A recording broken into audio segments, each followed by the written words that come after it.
Oke guys, assalamualaikum warahmatullahi wabarakatuh. Jumpa lagi di channel YouTube Bang Edi Saka. Alhamdulillah hari ini saya berada di kebunnya Mas apa, Mas? Asuheng. Asuheng. Ini berada di mana rumahnya, Mas? Di Datar Mayan, Lokasi kebun Danau Raya. Jadi Bang Saka hari ini berada di kebunnya Mas Asuheng ya. Ya betul. Panggilan kerennya ya. Ya panggilannya. Dan Mas Bambang. Jadi kami bertiga ini menyempatkan waktu lah ya Mas ya. Sekaligus apa ya, mengedukasi teman-teman di luar sana untuk mengenai ini, temanya ini apa ya? Bongkar lah ini ya. Ya, pembongkaran di as yang ruwet. Jadi kita bongkar total ini. Jadi buat teman-teman semuanya biar apa namanya jelas real nanti sesekali di zoom ya Mas ya. Oke. Biar walaupun nggak di zoom dideketin kameranya, karena kadang teman-teman kurang apa ya, kurang jelas katanya, kurang dekat. Terkadang banyak benar requestnya ini kadang teman-teman di YouTube ini ya. Tapi insya Allah tidak mengurangi rasa hormat saya buat teman-teman semuanya. Kita simak bareng-bareng ya. Jadi di sini saya bukan menggurui ya, buat teman-teman. Kita di sini berbagi. Jadi untuk melakukan setting as itu kita bersihkan dulu tengahnya, ya. Jadi untuk seperti ini sebenarnya ini akan diturunkan, tapi masih ada kata toleransi di sini. Karena kalau kita turunkan semua minus juga. Karena tahun depan kita tetap mengharapkan buahnya ya Mas ya. aduh, jubel-jubel nih Mas. Ya Allah ya Tuhanku. Kumaha iya. Ini bahan pengganti di depan nggak ada ini ya. Jadi tetap kita pertahankan lah. Apa? Jadi untuk yang lihat jarak tanamnya sudah terlalu rapat, lihatlah dulu situasi dan kondisinya. Antara batang satu dengan batang yang lain, yang mana yang rekom buat jangan dikom guys ya. Kok senyum-senyum sih di kameramen kita ini.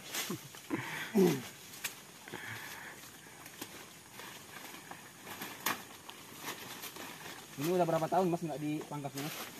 Wah udah 2 tahunan ini. 2 tahun ya? Ya. Untuk estimasi hasil Mas tahun ini dengan tahun kemarin, penaikan, penurunan, stabil?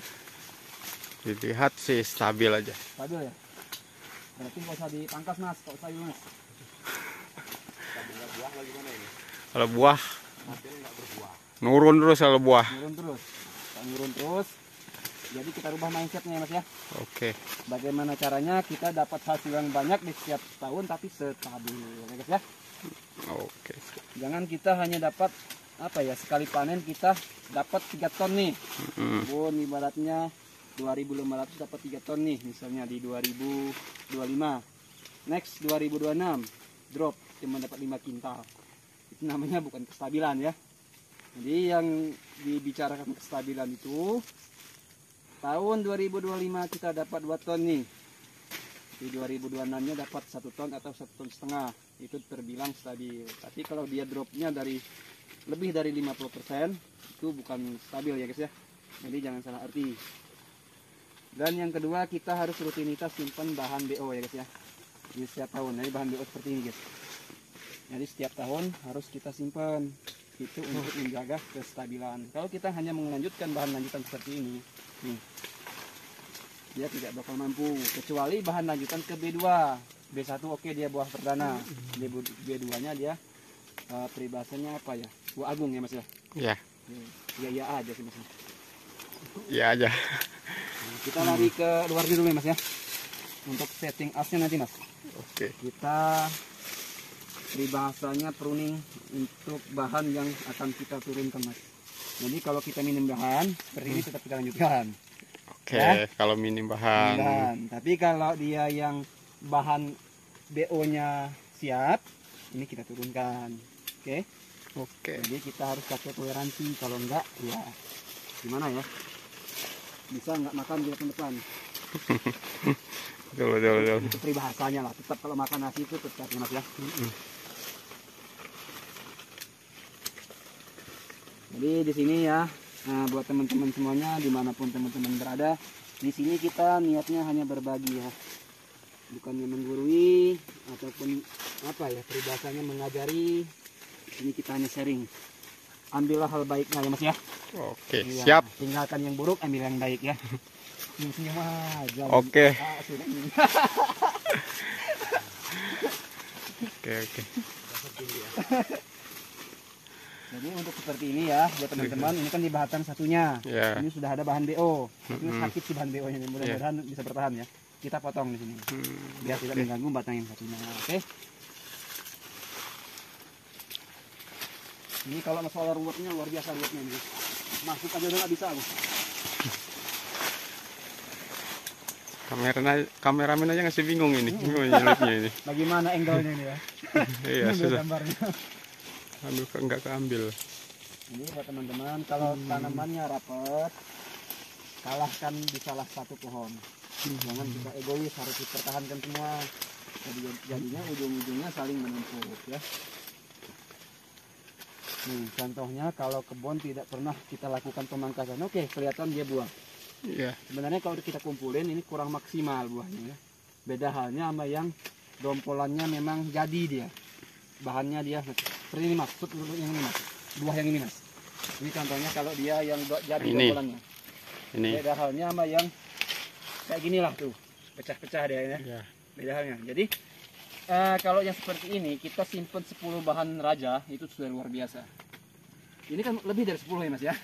Mungkin udah berapa belas bahan ya. Ya, Tapi betul. untuk hasilnya dia seperti ini. Jadi bukan berarti bahan banyak hasil banyak. Ini gitu. Kita sesuaikan. Kalau kita perawatannya seperti sebelum kita bongkar ini, dia gagalnya di musim penghujan. Makanya teman-teman banyak mengeluhkan tubuh sari khususnya dihajar musim penghujan KO. Musim panas ngomongnya mutung katanya. Betul. Peribahasanya mata ketannya gosong semua katanya. Di musim panas. Di musim penghujan katanya rontok katanya. Sebenarnya itu tergantung si pembuat proses ya. Bagaimana kita menyiasati cuaca tersebut. Bagaimana menyiasatinya? Bikinlah terbuka. Bagaimana caranya sinar matahari tembus ke bawah, terus bahan tidak tumpang tindih. Yang terakhir kita sesuaikan nutrisinya. Kalau sudah tahu musim penghujan dimanjakan ureanya, dia dingin dia. Orang aja kalau terlalu banyak minum musim penghujan kencing terus, sama halnya dengan kopi. Benar nggak? Ya, betul. Kameramennya. Kumi. Nah, Ya, betul. jadi untuk membahas masalah musim kemarau itu sebenarnya bisa kita antisipasi. Bagaimana caranya? Naungan jangan kita habiskan. Kita pakai naungan. Tapi jangan juga over seperti ini. Ini over juga ini. Ya, kita Jadi, shoot dulu. Nah, ini over. Untuk naungan ya minimal 1 tahun sekali ya Mas ya. Oh, setahun sekali. Untuk naungan dan jaraknya juga jangan terlalu rapat seperti ini.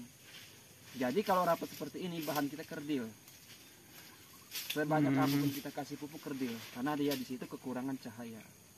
Karena tanaman juga butuh sinar matahari. Itu di ilmu IPA-nya seperti itu Mas. Dan yang keduanya kita unsur dia. Dan yang terakhir tadi rutinitas lah. Rutinitas kalau peribahasa Jepangnya wiwilan gitu ya. Jadi, Ya, wiwilan. harus rutin. Wayahnya kita wiwil. Wayah spray rumput kita spray. Jangan kita mengandalkan tunasan saya ini masih kuat 2 bulan atau 3 bulan nih. Jangan sampai seperti itu ya. Kebanyakan teman-teman di luar sana dia mengukur bulan. Nanti Bukan aja. mengukur si tunas tersebut.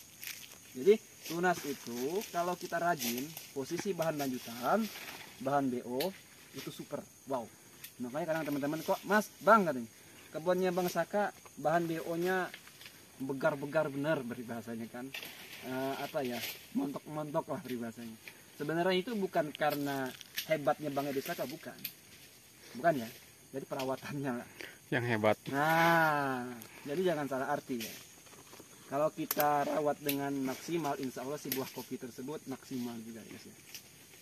Jadi untuk setting as ini nanti akan kita sepil lagi ya guys ya. Nanti saat pemangkasan. Untuk saat ini belum bisa kita turunkan karena masih membawa buah. Enggak bisa mangan kok, nek dimedon ke saiki ya. Nggak bisa makan apa. Oke Mas Bambang geser sini Mas. Oke, mungkin cukup sekian dulu ya.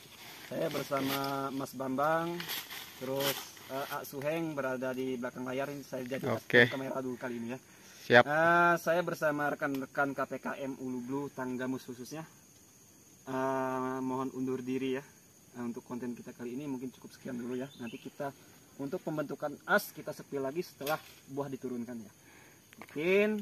Mungkin cukup sekian dulu. Saya bersama anggota KPKM undur diri. Billahi taufiq wal hidayah. Wassalamualaikum warahmatullahi wabarakatuh. Tetap semangat. Oke. Stop.